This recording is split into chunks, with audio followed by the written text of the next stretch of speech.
Common question I get is, what kind of housing or what enclosure do I need for a corn snake?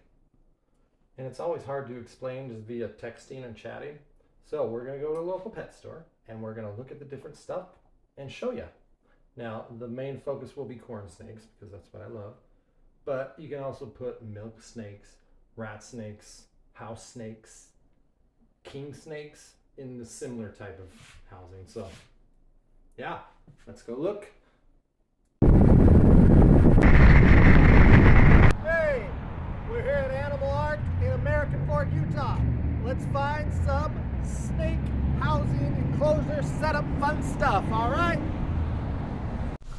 All right, so this pet store has a lot of cool stuff. This is perfect. So come here and then we'll start getting an idea of what you actually need. So for any type of snake, they like room. So if you find something like this, it's perfect because it's going to be front opening, which makes it a lot easier for cleaning and putting stuff in and out. And you can also stack them. So whether it's like this is more lizard minded, same with that. But this is a good one for a snake. So once you find one that you like, you then have to find all the accessories. And we got plenty of accessories here. So you need to find a hide, something like this. And then, or like this. It's all whatever is aesthetically pleasing for you. There's a whole variety to choose from. Now, one thing a lot of people will say is, do you need light for heating or do you need a heat pad? So, heating. Some people actually can keep their corn snakes at room temperature. If you have a room that stays right around 76, 78 degrees, you don't need lights and you don't need heat, which makes corn snakes great. But if you have a cold room, you do need some light. So, the most common is a heat pad. So you get a heat pad.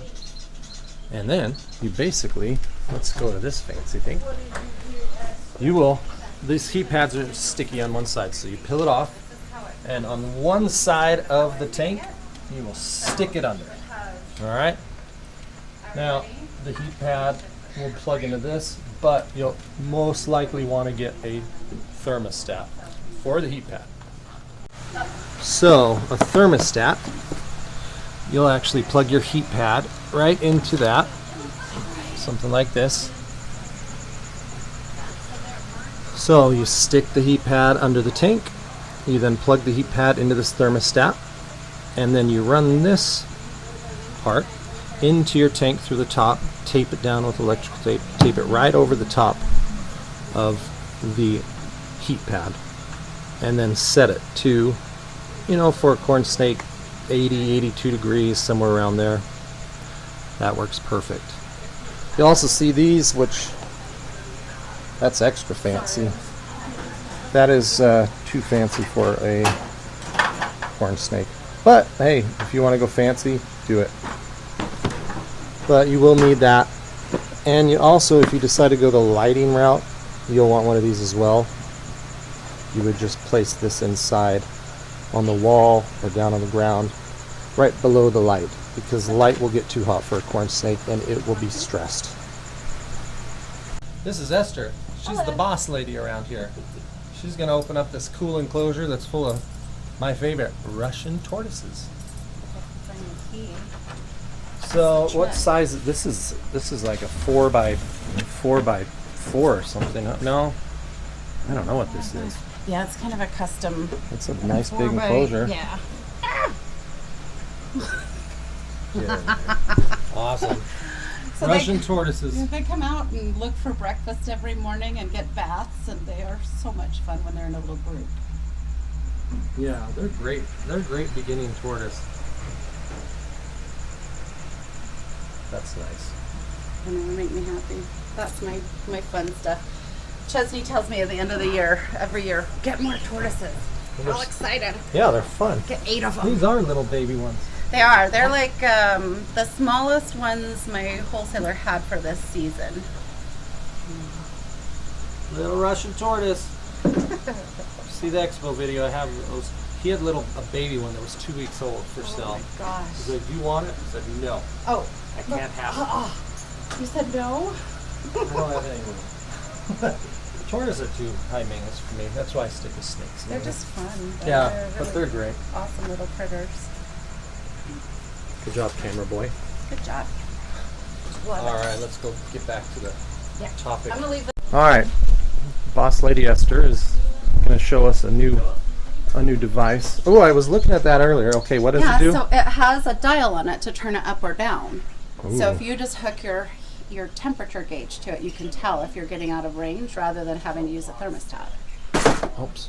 Awesome, right? I've seen these before, but I've never used one, so I've never trusted it. Have you been using it at all? Back in the day, we used to have rheostats, and those you would just plug your under tank heater into and turn it down or up. Yeah. I don't carry those anymore. ZoomEd still makes them, but that's the idea. I haven't used them, but Galapagos does a good job. That would be nice. Yeah. Because that's the hardest part is with the finances to get both. Yeah. Thermostat. Under tank heater, and a heat gun. But also, a lot of people will use these type of top opening cages for their first snake. Yes. And you can't really put a thermostat into these top opening cages. No, well, they climb too, anything that you put in there. I usually attach the thermostat to the outside, and then check your temps inside and adjust so that they're not climbing it, because they will climb any wire that you put in there. And there's not a lot of space for a cord to go out the top. Yeah, and then just set it a little. I do that with some of mine. I just have the thermostat on the outside. Yeah. And you just set it a little higher. Yeah, so 86 degrees, and then hopefully inside it's around 80 to 80. These are just ZoomEd and Exoterra. So a temp gun, you can then shine it right into there. I'll do one at my house. And then you can test to make sure, especially for corn snakes, it's better to be colder than hotter. They prefer it. So have a temp gun. Temp gun. Oh. Is it on? Yeah. Okay, so water bowls. Your corn snake does need a water bowl. Now, this is not a water bowl for a snake. This is a food bowl for a lizard or something else. The best water bowls are dog or cat dishes. Something big that holds water that it can get in and soak in. Get a dog or cat food dish. Whether it's from here or anywhere else, you want this for a food bowl. Not the little one. It's gonna, I promise. Get a dog dish. So, bedding. What kind of bedding do you need for a corn snake? I mean, I've used cypress before, and it dries out, and I don't really like it. It looks better than aspen, but it's kind of hard. I mean, you'd have to spray it. But the number one thing for corn snakes is aspen. Get aspen bedding. So you'll take aspen. Let's just use this one. So you'll take aspen, and you'll fill it up. You know, probably is the same as how much this is. So they have enough room to burrow if they want. So it can soak up the pee, the poop, any water. Now, one thing people ask is how often do you need to clean it? If you spot clean, which means take a little tissue, scoop up, just like you would your dog when you take them to the park to poop. Scoop it up with some toilet paper, throw it away.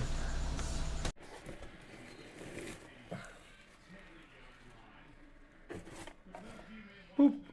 You don't really need to clean it that much. I mean, they eat once every week to 2 weeks. Then they're going to poop probably 3 days later. So if you know that, okay, I fed it, it's pooping, clean up, toss out, and you don't need to clean the whole cage that often. That's a great thing. So, if you're going to do a light, I don't use lights because first I have too many snakes, and second I have cats. So I don't want lights to get knocked over. But lights are nice because it illuminates the entire thing. It makes it look a lot prettier. And UV lights, they will cause the animals to move around more. But you need to make sure you have a thermostat or something inside that's going to say how hot it is getting. Corn snakes, it's better to be cold than hot for a corn snake. Alright, so as of now, you have your enclosure. You have the heat pad stuck underneath one side. You have your thermostat running down into it. Electrical tape. You have your aspen on the inside, about 2-3 inches. You have your water bowl on one side. You have your hide on the hot side. Okay? So hot side, hide, water bowl in the middle. And then you're going to need some kind of branches. You want to make sure that they can climb. Another thing, throw like 3 paper towel rolls in there. Paper towel rolls. They love them. And that's basically a snake setup. Corn snake, milk snake, rat snake. Some rat snakes will need a bigger one like this. This would be awesome for a rat snake. Because rat snakes get 5-6 feet long, they want to climb. The bigger the better for a rat snake. All right. And you can find these kind of setup kits. Has aspen, has this light, you can use that. It has a lot of, daylight, that, and obviously you need a different water bowl. But it has the heat pad, has a thermometer in there. But that would do for a good, you got a new baby snake, it's your only pet. That's pretty good. If you're going to use a heat pad, you only need this one for UV, not heat. You don't need a double heat for a corn snake. So keep that in mind. You want to use a heat pad and you want to use a light, use that just for UV or illumination, not heat. Don't overheat your corn snakes. So one like this that's a little lower, this would be great for more of a hog nose. Even a gopher snake. Gopher snakes get pretty big. But a snake that's not going to climb nearly as much. I think milk snake probably. I've never really dealt with milk snakes, but I know they're more of a ground dwelling critter compared to rat snakes and corn snakes. Another one that the old school way to do it are these, just old school fish tanks. They are usually cheaper. They're top opening, which makes it tough because you can really only have one snake. You can't stack them. Everything else is the same, and then the thermostat, you can't run a thermostat through the top. You have to put it on the bottom. Oh, back to that part. Biggest thing is if you are getting this with the heat pad, this needs to be elevated. Most of the time these have a little vent at the bottom to let air flow. But you can't just place the heating pad directly on a stand. It needs to be elevated so air can flow underneath, otherwise you're going to get a fire hazard. So if you get one of these or anything like that, if it's graded on a graded stand, great. If it's an open stand underneath, otherwise you need to put an inch block on each corner so it is elevated for the airflow. Camera boy.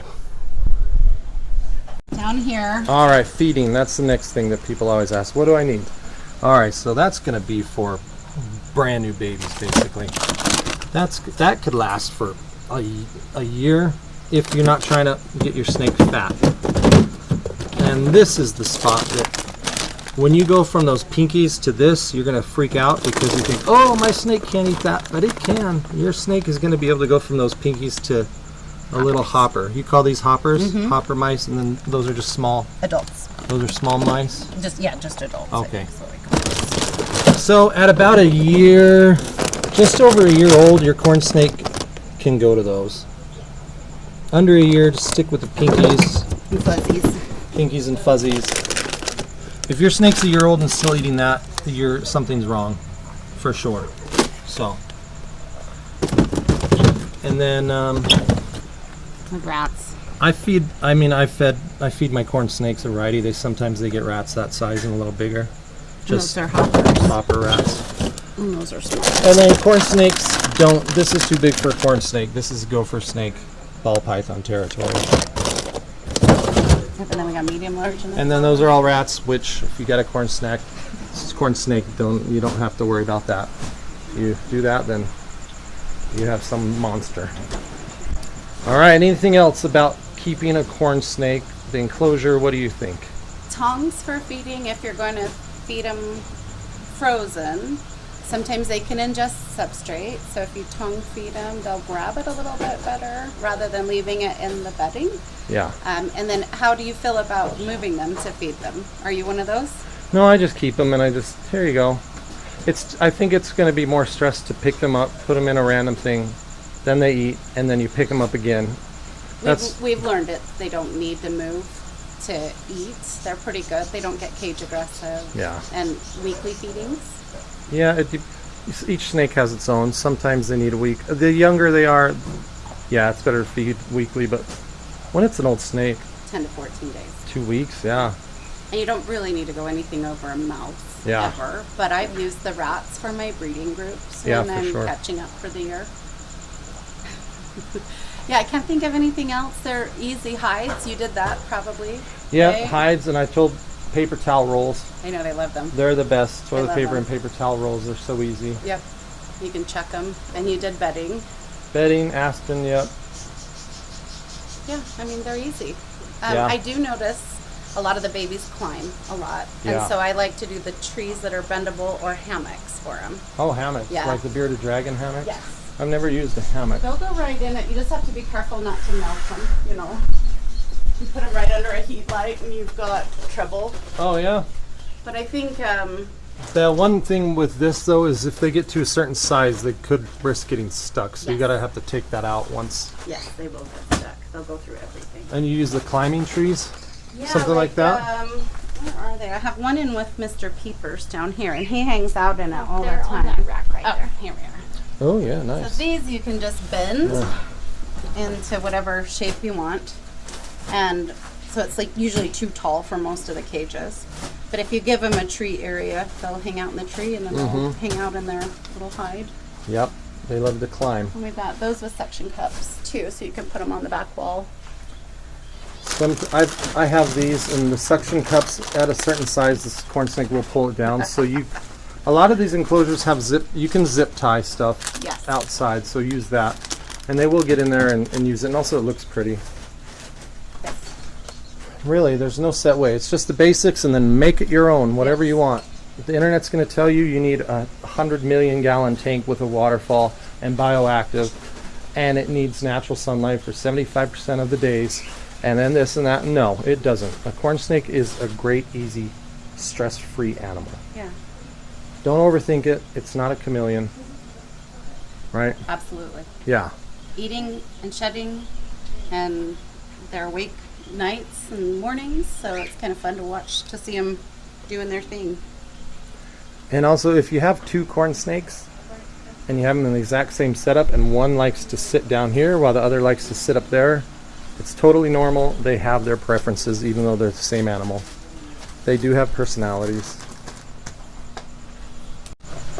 All right, so we're gonna get to look at a little lavender. What is this one? So it's hypo lavender or lavender mask, sorry. Lavender mask, all right. And this one too. Are these related to the little one I have? Yes. Oh, same nice. mom. Same mom.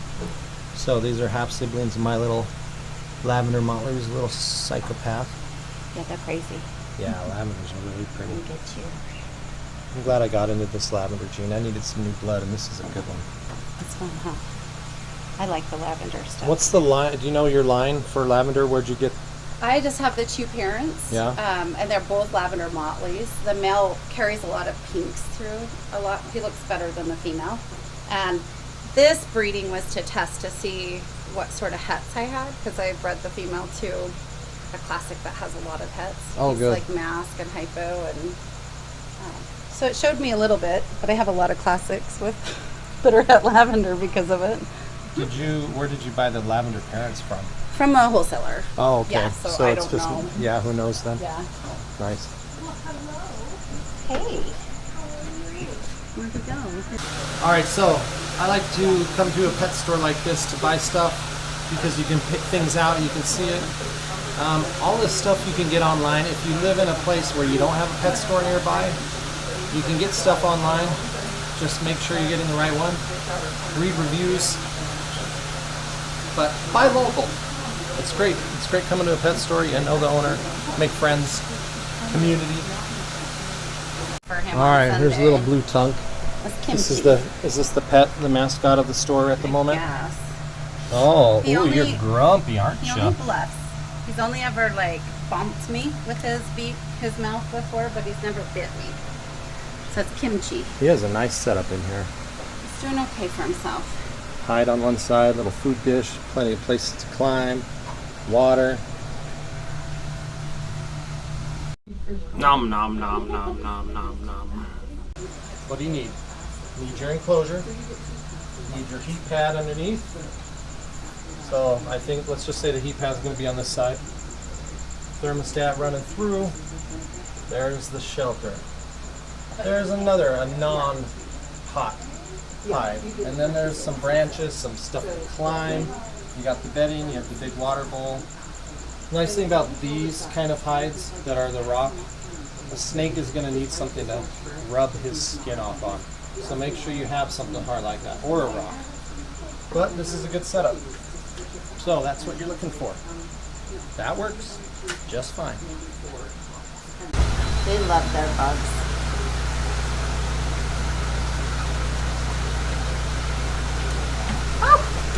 So where are these ones from? These ones are captive bred from Richard. It's a Kenyan zebra skink. When they're little babies, they're gigantic. Their bars are really, really good, and then as they get older, they kind of change. But they're usually pretty friendly for snacks.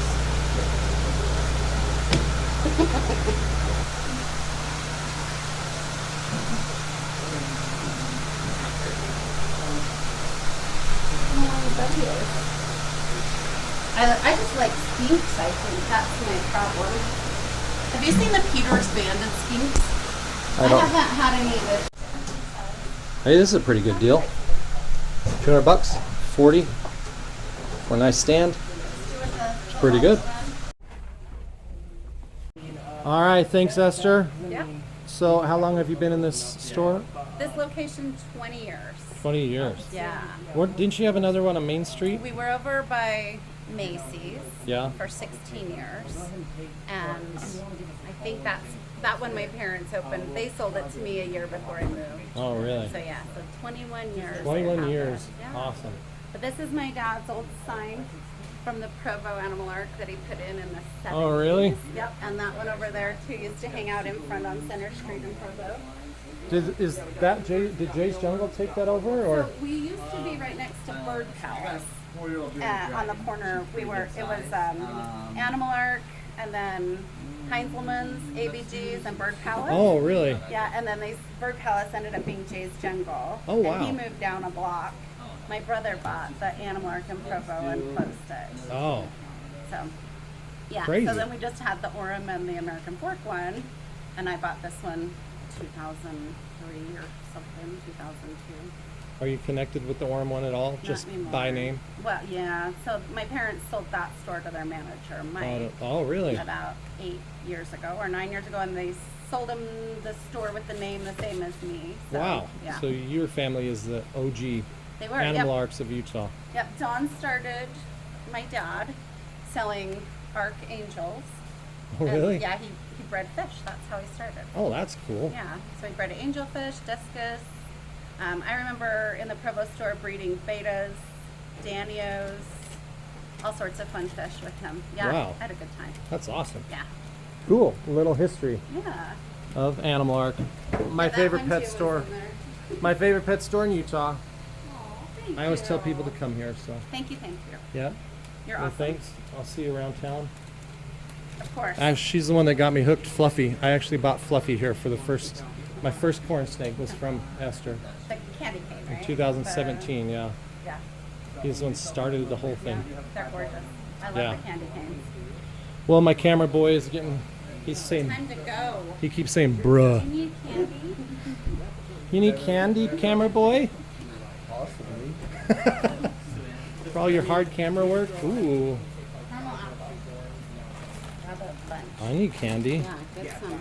Thanks. See, come to Animal Ark in American Fork, you get candy. Only if you're good. Thanks, Esther. Aspen. Hides. Your choice. Water dish. Dog food, cat food bowl. Lighting for heat and illumination. Heat pad. But remember, make sure you put your enclosure up on some blocks. Airflow. Sticks for climbing. They need to climb.